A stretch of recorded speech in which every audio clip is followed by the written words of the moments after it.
ऊपर रात का अंधेरा और आसपास कोई रनवे नहीं लैंड करने के लिए। इस दिन से पहले तक दोस्तों कमर्शियल एविएशन में फ्यूल लीक से सारा फ्यूल खत्म होने का कोई रिकॉर्डेड केस नहीं था हिस्ट्री में। ना कोई पायलट था जिसने इस तरह की सिचुएशन से डील किया था, ना कोई ट्रेनिंग मैनुअल, ना कोई चेकलिस्ट, ना कोई प्रेसिडेंट, कुछ भी नहीं था जो पायलट्स को बता सके कि अब क्या करना है।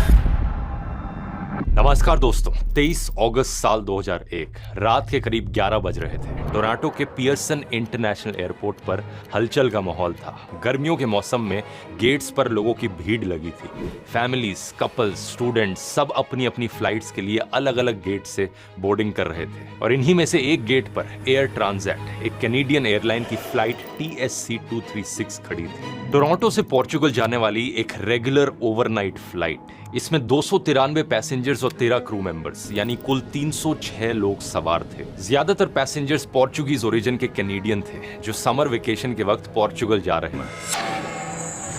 24 अगस्त रात के 12:52 पर यह फ्लाइट टोरंटो से टेक ऑफ करती है। 240 at 8 cleared for takeoff 24 right Transat 236 heavy।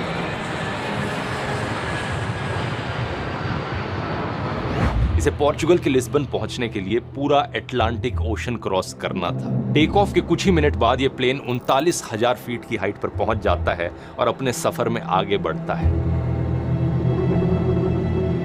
Passengers ने डिनर किया, कुछ लोगों ने मूवीज देखी, बच्चे सो गए और धीरे धीरे कैबिन की लाइट्स डिम हो गई। एक बिल्कुल नॉर्मल ट्रांस अटलांटिक फ्लाइट की तरह यह हवाई जहाज अंधेरे में अटलांटिक ओशन के ऊपर से शांति से गुजर रहा था।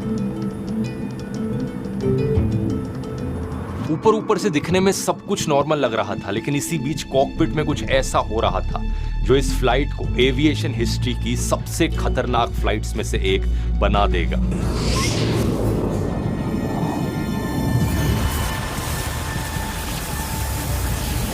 इस फ्लाइट में बैठे लोगों को यह नहीं पता था कि एक टाइम बॉम्ब टिक टिक कर रहा था। बीच समुद्र के ऊपर इस प्लेन का सारा फ्यूल जल्द ही खत्म होने वाला था और इसके दोनों इंजन्स बंद होने वाले थे।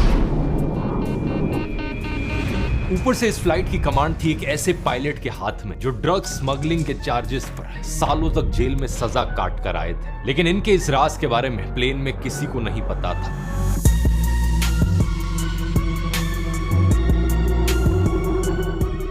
इस समस्या की शुरुआत हुई थी दोस्तों करीब 9 दिन पहले, जहां कुछ मिलीमीटर्स के फर्क ने इस प्लेन की तकदीर लिख दी थी। बात है 15 अगस्त 2001 की, जब एयर ट्रांजिट के मेंटेनेंस टीम ने इस प्लेन की रूटीन इंस्पेक्शन के दौरान इसके राइट इंजन के ऑयल सिस्टम में मेटल चिप्स पाए। ये एक बहुत सीरियस साइन था कि इस इंजन के अंदर कुछ गड़बड़ है।